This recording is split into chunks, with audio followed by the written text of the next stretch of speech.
Bom dia, gente. É uma honra estar aqui com vocês.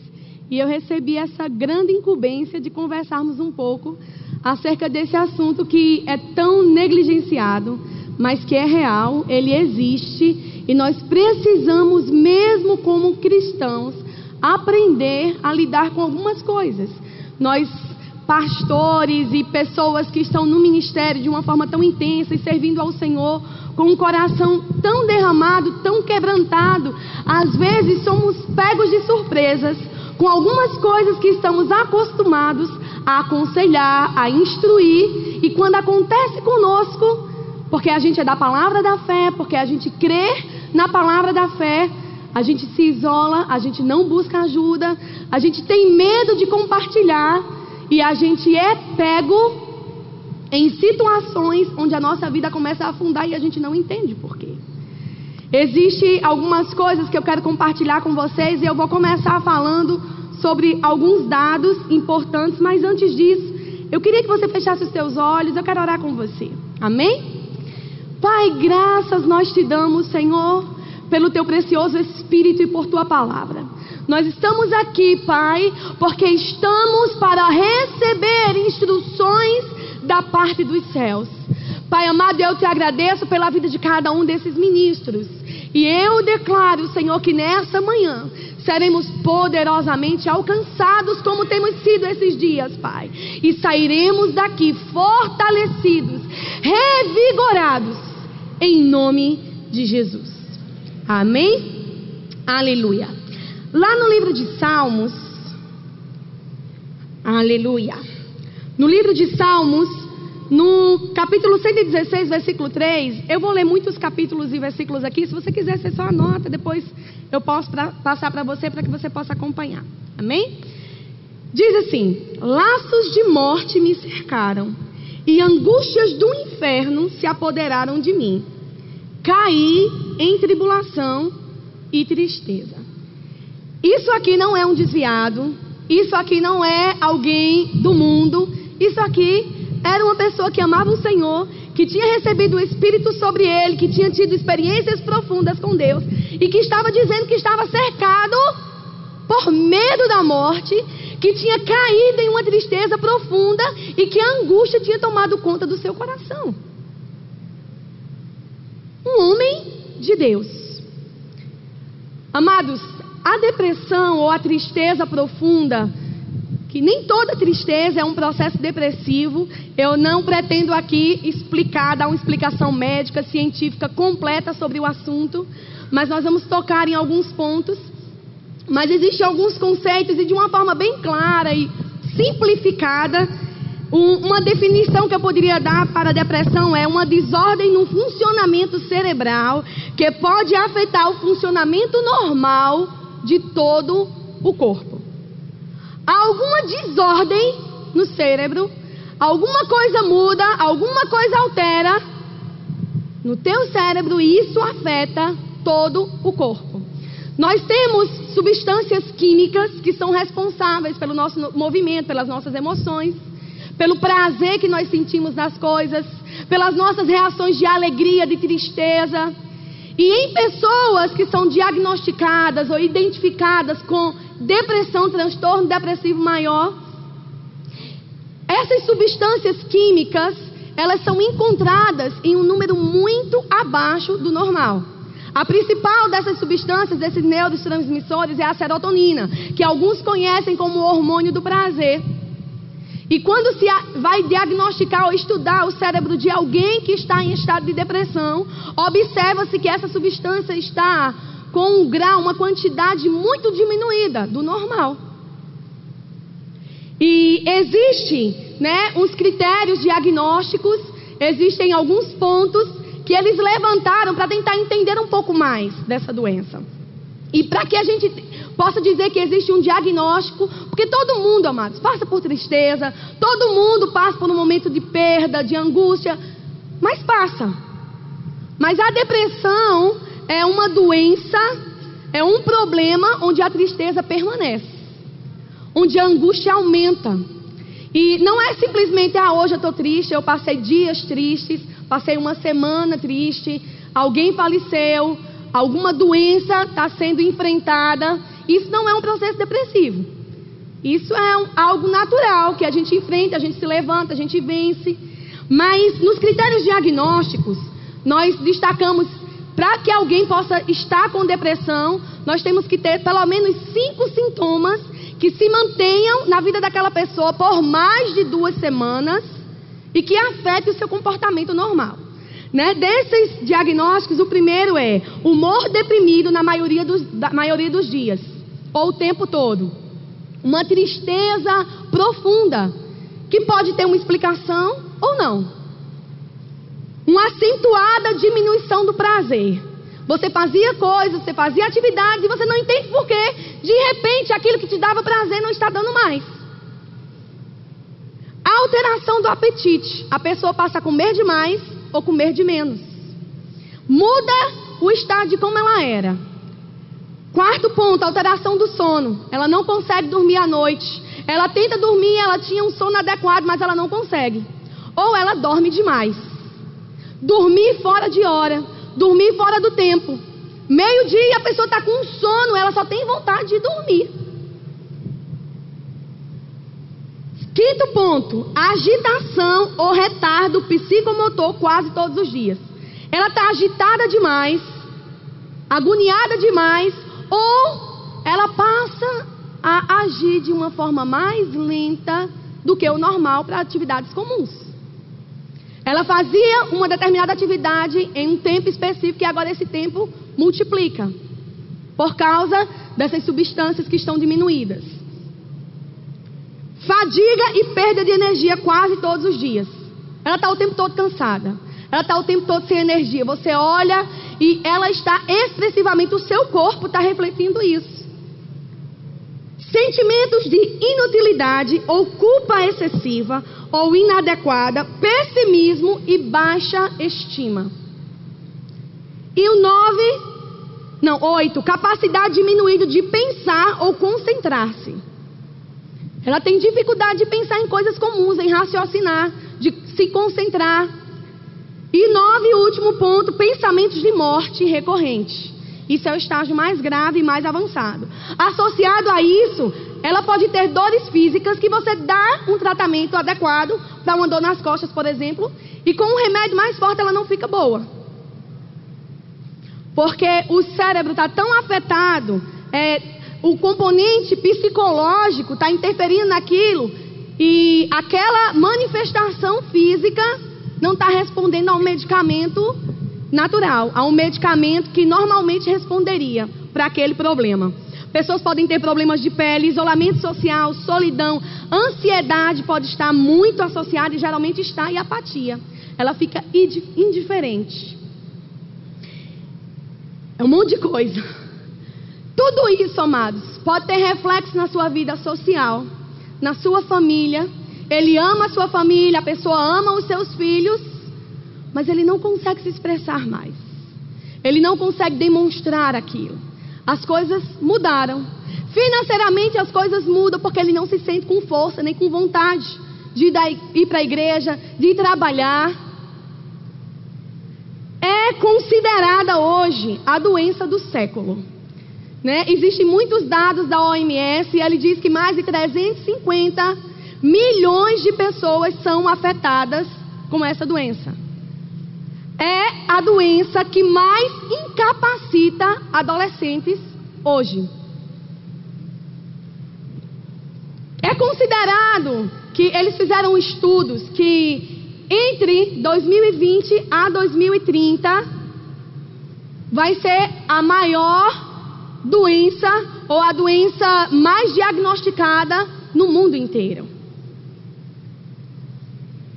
E eu sei que é um pouco pesado falar sobre isso, mas nós precisamos entender que essas coisas existem, elas acontecem, e nós vamos aprender a lidar com isso.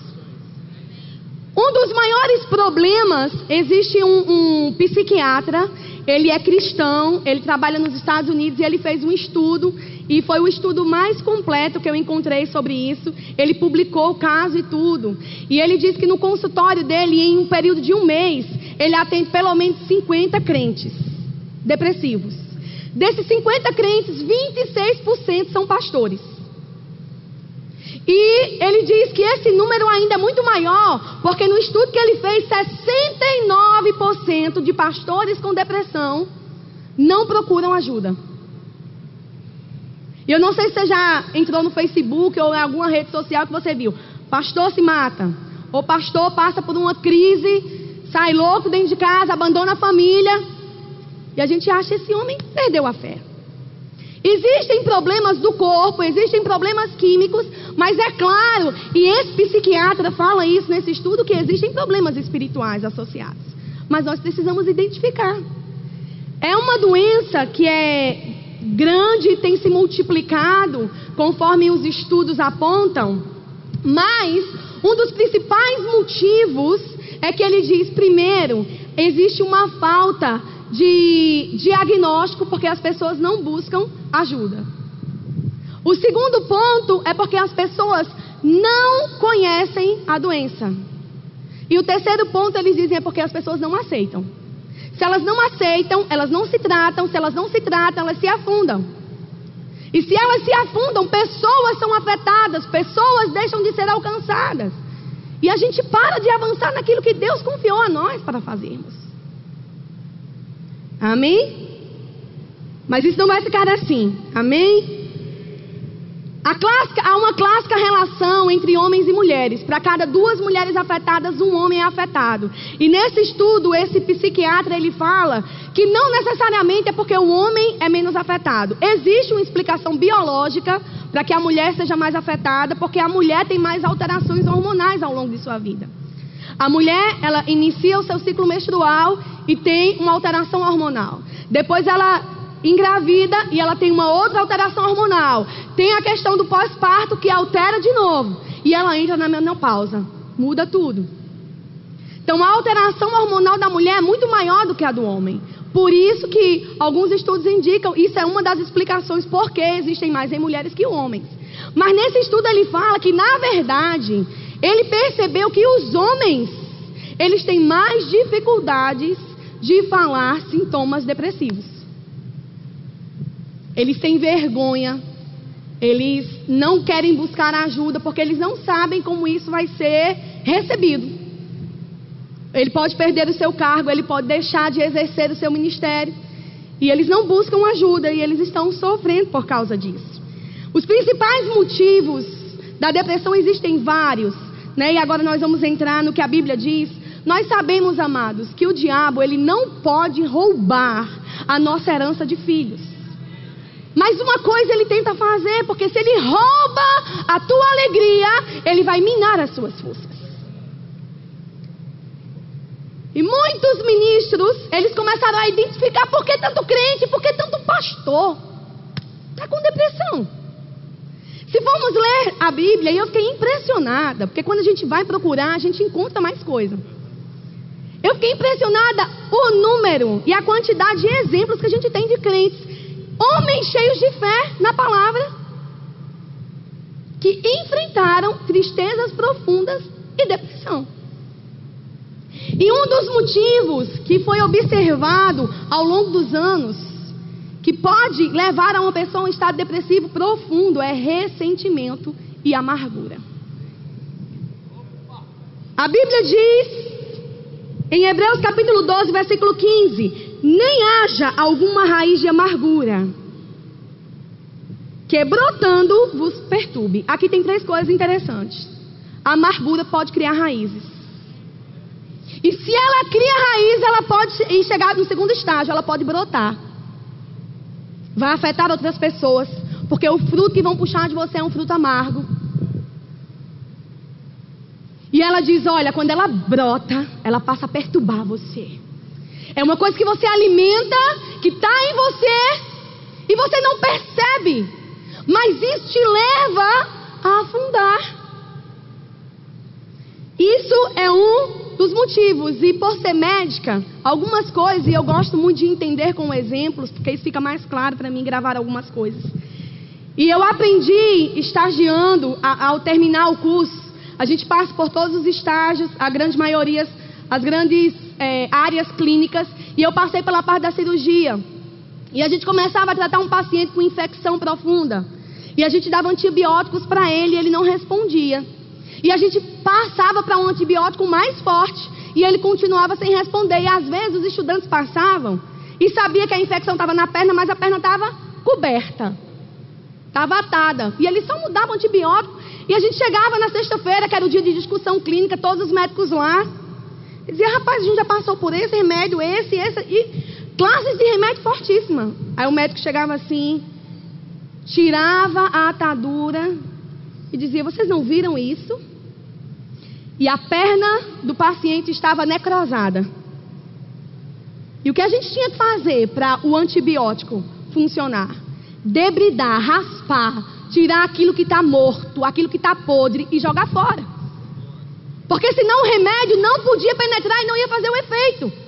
Às vezes estamos dando doses de remédio muito altas para combater uma coisa que é necessária apenas, amados, arrancar e jogar fora. Porque a palavra é medicina. Mas como a palavra vai atuar se a gente está se abraçando a sentimentos de amargura e ressentimento? Eu estou declarando a palavra, eu creio na palavra. Mas está necrosado, você tem que limpar, meu filho, vai doer, tem que arrancar.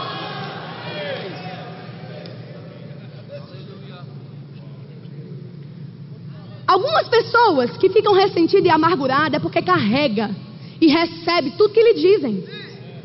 E uma vez pregando para as mulheres, o Senhor me deu um exemplo que ficou guardado comigo. Elas são como um caminhão de lixo. Elas vão recebendo as coisas, e elas não percebem que por onde elas passam, elas estão fedendo.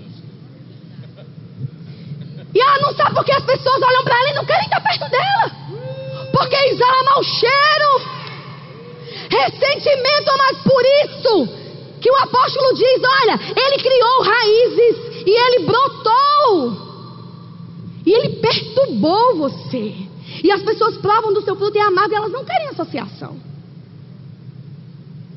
Você não é um caminhão de lixo. Não carregue, amados, aquilo que não combina com você, aquilo que te disseram e não faz parte do diagnóstico de Deus. Joga fora. E eu fico pensando, e a Bíblia diz que quando nós nascemos de novo, nós devemos mortificar a nossa carne. E eu tenho andado, e por causa da supervisão, a gente passa por tantos cantos, e a gente viaja, pregando em outros lugares, de outras igrejas, pelo país. E vez ou outra vem uma pessoa lá atrás que estava na igreja e começa a falar um pouco com a gente, e a gente vê com 2 minutos que a amargura brotou no coração dela. E ela se ressentiram e se magoaram por coisas que às vezes são tão pequenas.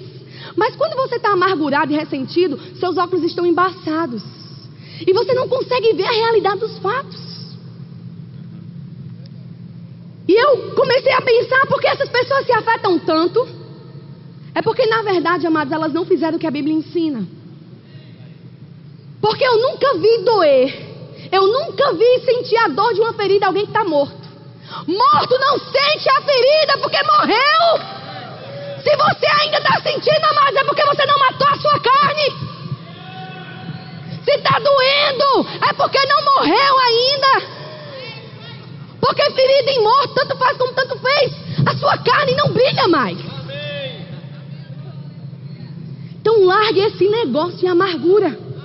Largue esse negócio de ressentimento para o inferno. Um segundo motivo, quando a pessoa para ou é parado. Você deveria continuar avançando, alguma coisa aconteceu, você decidiu parar ou alguém te parou. Alguma coisa te parou. O salmista diz em Salmo 39:2: emudeci em silêncio, calei acerca do bem, e a minha dor se agravou. Eu deveria fazer alguma coisa e eu parei.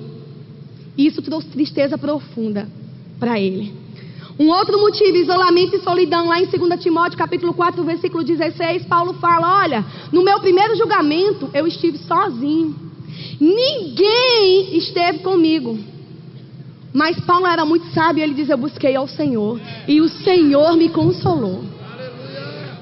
Às vezes nós somos machucados, a gente espera alguma coisa de alguém e a gente não tem mais, amado, sua força. E suas habilidades não dependem de outras pessoas. Quarto ponto, pecado não confessado. Abre comigo em Salmos, no capítulo 32. Na verdade, eu vou ler na versão da Bíblia a Mensagem.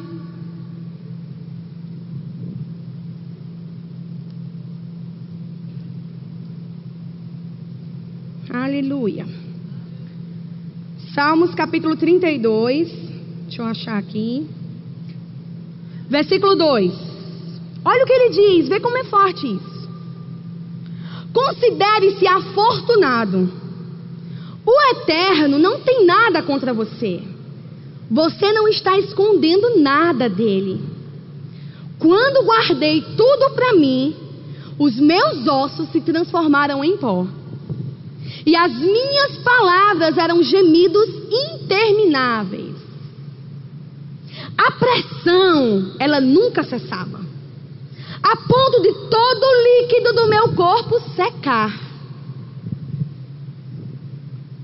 Ele estava em pecado e ele não buscou ajuda, ele não dizia para ninguém, ele se guardava naquilo. E ele dizia: eu comecei a morrer, eu comecei a secar, a tristeza começou a tomar conta de mim. Então eu resolvi pôr tudo para fora. E eu disse: confessarei todos os meus pecados ao Eterno. Aí o versículo seguinte é maravilhoso, diz: e de repente a pressão foi embora, minha culpa evaporou e meu pecado desapareceu. Com isso cheguei a uma conclusão: todos temos que orar, porque quando as represas arrebentarem e tudo inundar, estaremos em terreno alto e sairemos ilesos. Ainda que você tenha errado, meu filho, busque ajuda. Não guarde isso para você, a ponto de as águas aumentarem e você ser inundado. Busque ajuda. Porque, amados, quando você busca ajuda, a pressão diminui. Algumas pessoas se abraçam ao pecado, a um passado, e elas não entendem que esse abraço está sugando as suas forças, a sua energia, o seu discernimento. Ela é crente, ela é cheia da palavra, mas nada funciona mais. Ela se abraçou ao pecado. Mas se você confessa e busca ajuda, a Bíblia diz que quando as águas arrebentarem, você estará no lugar seguro. Aleluia. E um outro ponto, existem vários outros. E ainda na Bíblia a Mensagem, no versículo 73, um outro ponto que pode levar as pessoas a enfrentarem sentimentos de depressão e tristeza profunda é a comparação. Pastor Isaac foi o meu pastor durante muitos anos e ele dizia: olha, você quer saber o que é um inferno? O inferno é a comparação. A mulher quer muito uma cozinha nova e o marido se esforça, tira do seu bolso e compra uma cozinha nova, e ela está feliz até ela ir na casa da vizinha. Ah, mas a cozinha dela, e a alegria já se foi, porque não era a cozinha que ela queria, agora ela quer a cozinha da vizinha. Comparação, amados, é uma desgraça. Salmos 73, no versículo 2, diz assim, você está lá? Sem dúvida, Deus é bom para os bons, bom para o de bom coração, mas quase o deixei escapar.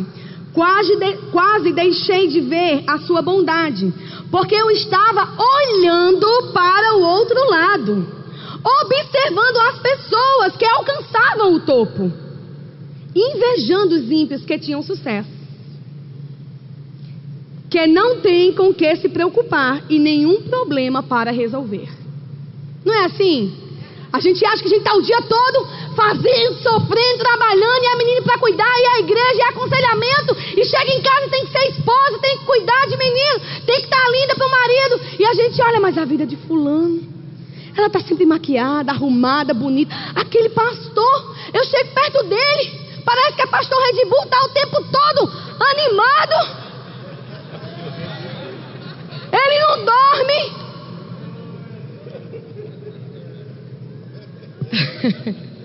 Depois eu conto essa história para vocês. Engraçado, a vida do outro, parte do vizinho é mais verde. E o salmista dizia: eu olho para ele e ele não tem nada para se preocupar, nenhum problema para resolver. Amados, comparação, não viva o chamado outro. Você é mão, você pega. Mas quando você pega, você entende que é porque você está conectado a outros. O outro é importante para você funcionar bem, mas o outro não é importante para você ser o outro. Seja você. Brilhe com a luz de Deus. O lugar onde Deus te plantou é único. A tua raiz é única. Vai frutificar. Para com esse negócio de comparação, amados. Nós não estamos competindo. Amados, é tão maravilhoso ver quando um ministro celebra, quando o outro vem aqui e prega, e a gente fica animado e diz: rapaz, como fulano prega bem. Rapaz, fulano, eu vi que ele postou que está acontecendo isso e isso. Que maravilha, isso vai me animar a fazer mais.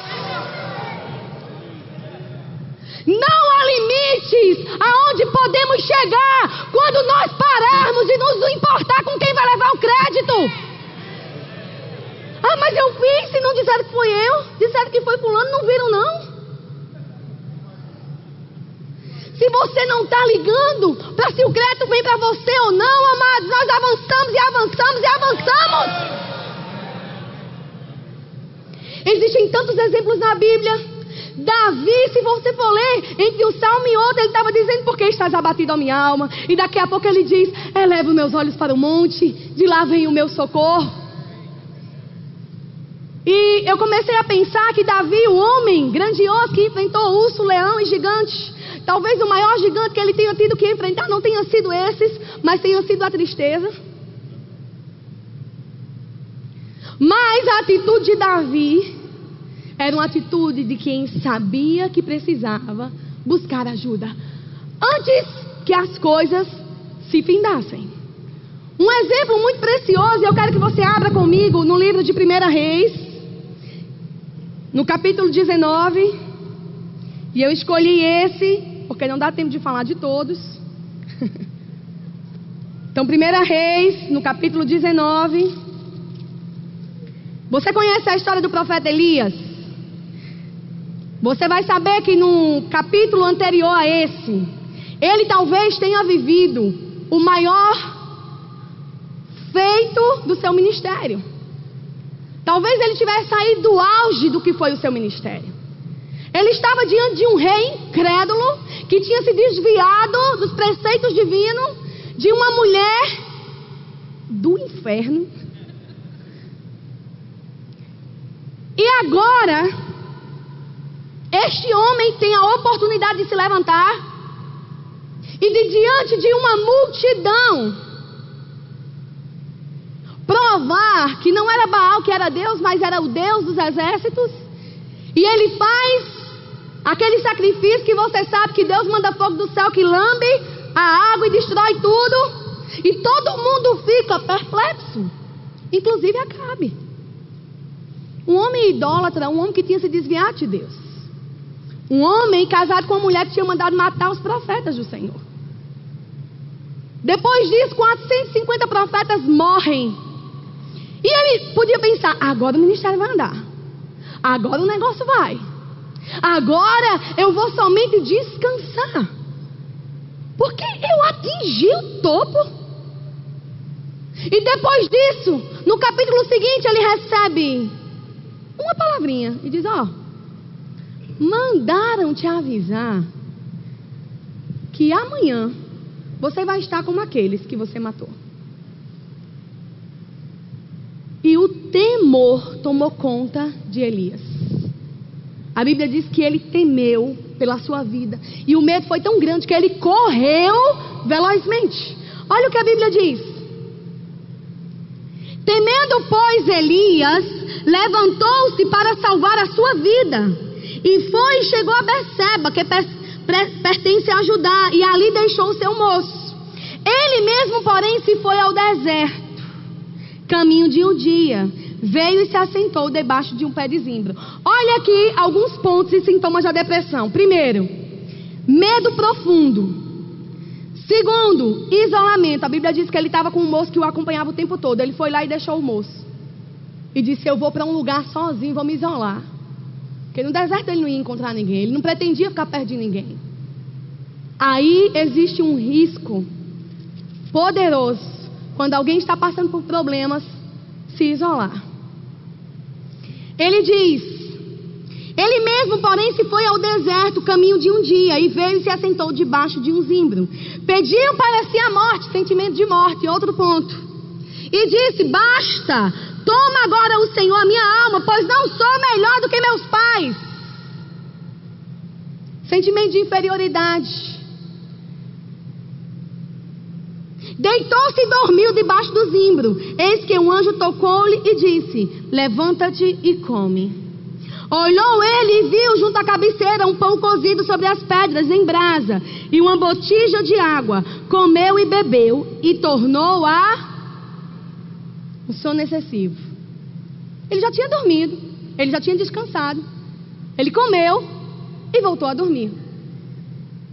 Olha o que a Bíblia diz no versículo seguinte. Voltou a segunda vez o anjo do Senhor, tocou e lhe disse: levanta-te e come. E o interessante é, porque o caminho te será de sobremodo longo. Deus envia uma mensagem: meu filho, você precisa descansar, você precisa comer, mas não é porque um diagnóstico do inferno foi dado para você que o teu ministério parou. Levante-se, porque é longa a tua caminhada. Ele anima o profeta e diz: quem disse que parou aqui? Ei, menino, acorda!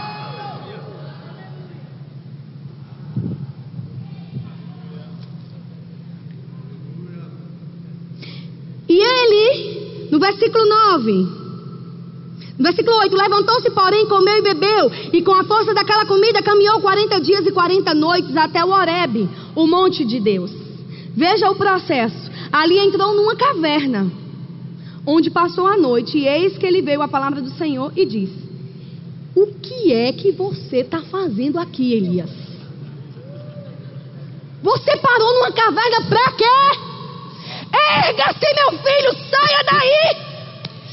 E a Bíblia diz que Deus fala com ele: olha, sai dessa caverna e vê o que vai acontecer. E a Bíblia diz que veio um grande terremoto. A Bíblia diz que veio trovões que fenderam os montes.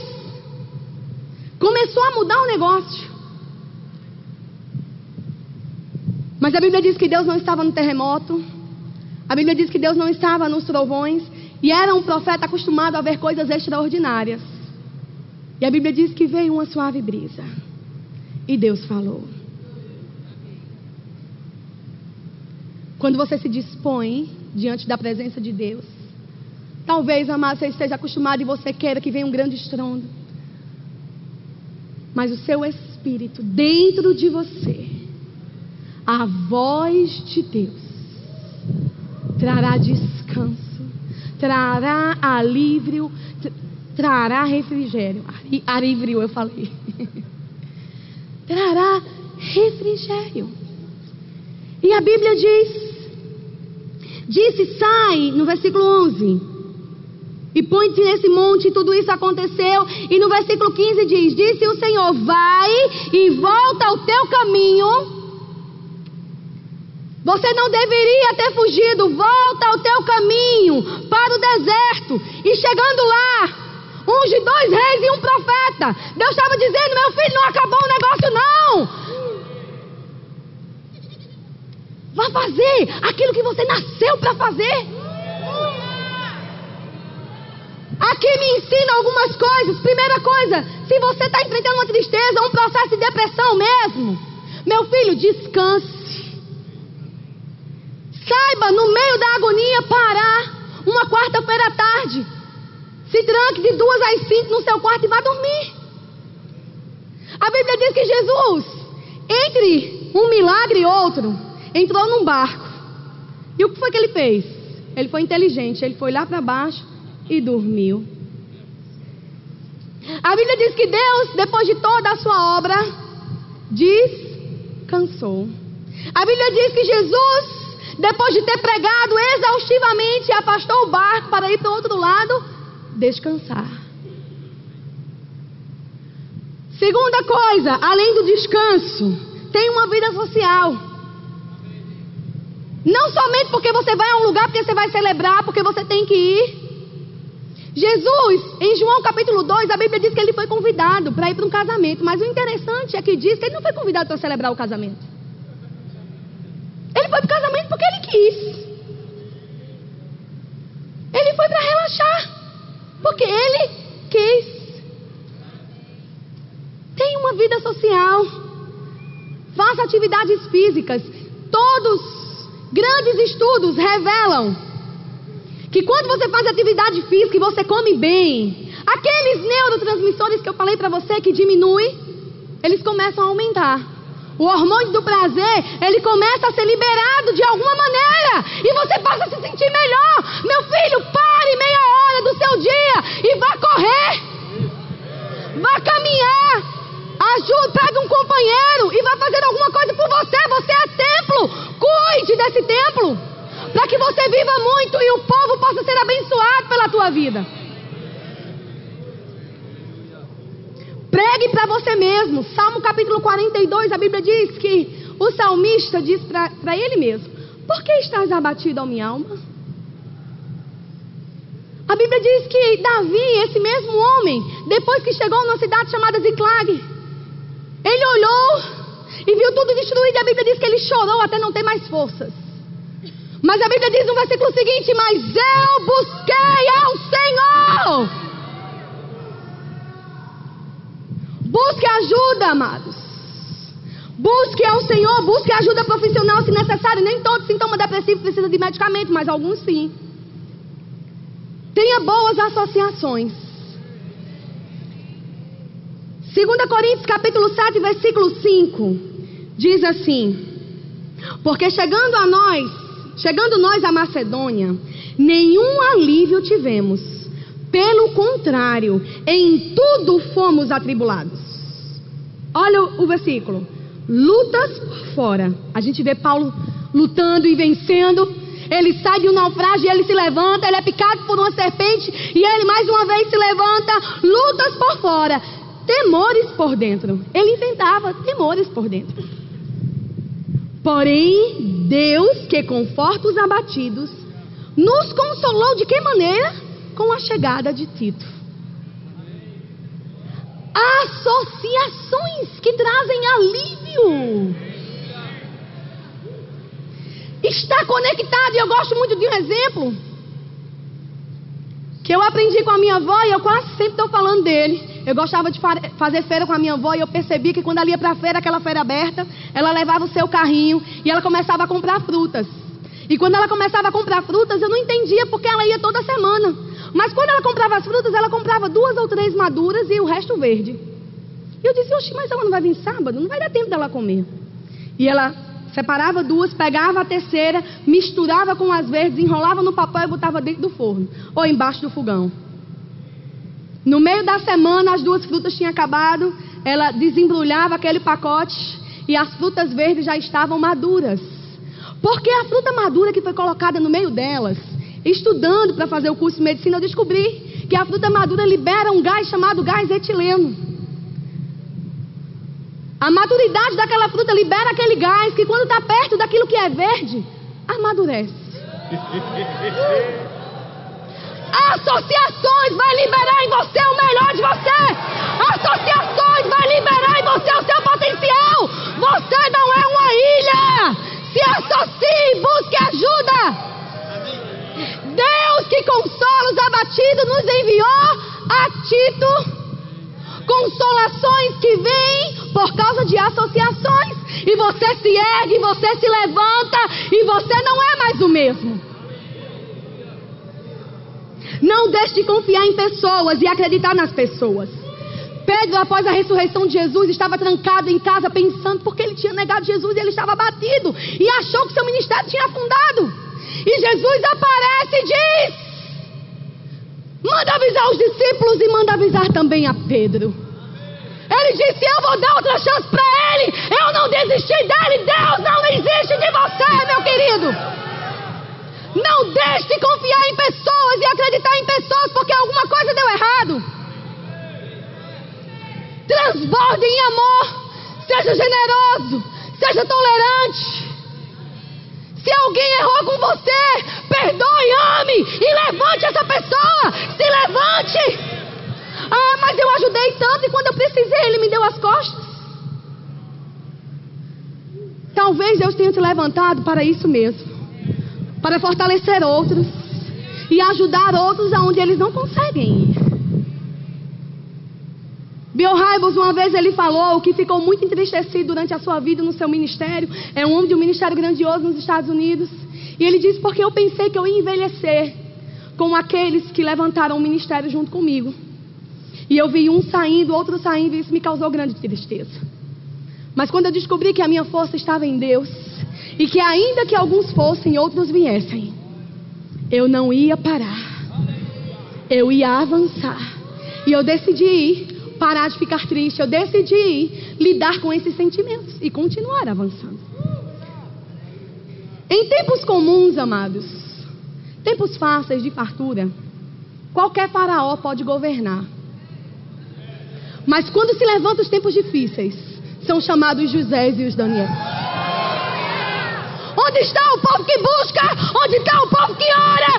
Onde está o povo que crê no Deus que pode todas as coisas? Você foi levantado, amados, e você está sendo procurado, porque chegaram os tempos difíceis.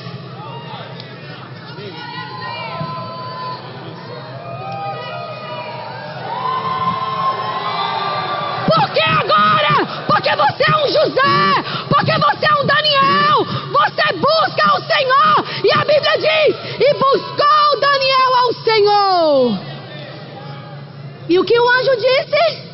Não foi por causa do teu medo, não foi por causa da tua angústia, não foi por causa da tua tribulação, por causa das tuas palavras, Daniel, eu vim até aqui. Os céus se rasgam sobre você, amados. Ainda que você tenha vontade de ficar na cama e se enrolar com um lençol o dia inteiro e dizer: pra mim nada dá certo, eu não consigo mais como eu. Alguém tão poderoso foi fazer isso. Erga-se, levante-se, saia dessa condição e busque o seu Deus.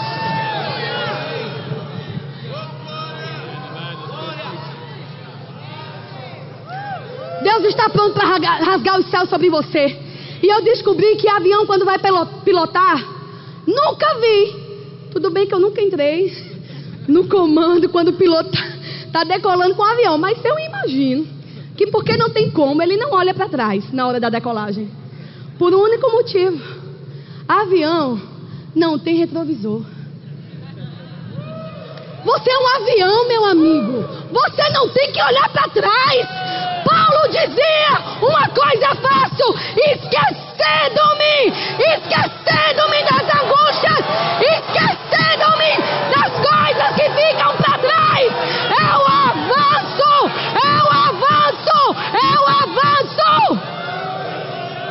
Decida esquecer, meu amigo. Se te disseram que não podia, se a pessoa que você ama errou, decida esquecer hoje.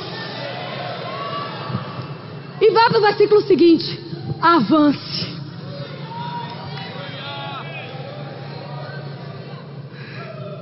Teu passado pode ter sido muito duro, mas o teu futuro está intacto. José, depois de ter passado por tudo aquilo, estava numa prisão, e o copeiro padeiro chegou perto deles, e ele disse: por que vocês estão tristes? Como assim? José pergunta isso. José foi envergonhado, vendido, preso, humilhado, esquecido, e ele pergunta para o outro, como alguém que porventura deveria estar triste, pergunta ao outro. Mas quem está triste não percebe a tristeza do outro. Ele está curtindo ele mesmo. Ele está tão embaçado com tudo que ele não consegue ver nada. Mas José, ele pôde fazer essa pergunta porque ele não deixou as circunstâncias abatê-lo. Ele disse: por que vocês estão tristes? Eu não estou triste. Eu deveria, mas eu não estou. E quando o tempo mau chegou, quem foi convidado? José. Aleluia. Você tem a capacidade de se levantar da tristeza para a alegria, do fracasso para o triunfo, da miséria para a multiplicação. Porque você não vive pelo que você vê, você não vive pelo que você pega. Ainda que esse versículo tenha me sustentado durante todos os meus dias, ainda que a figueira não floresça, ainda que os frutos mintam, ainda que não haja nada no curral, ainda que eu tenha que passar fome, todavia, eu me alegro no Senhor. É nele.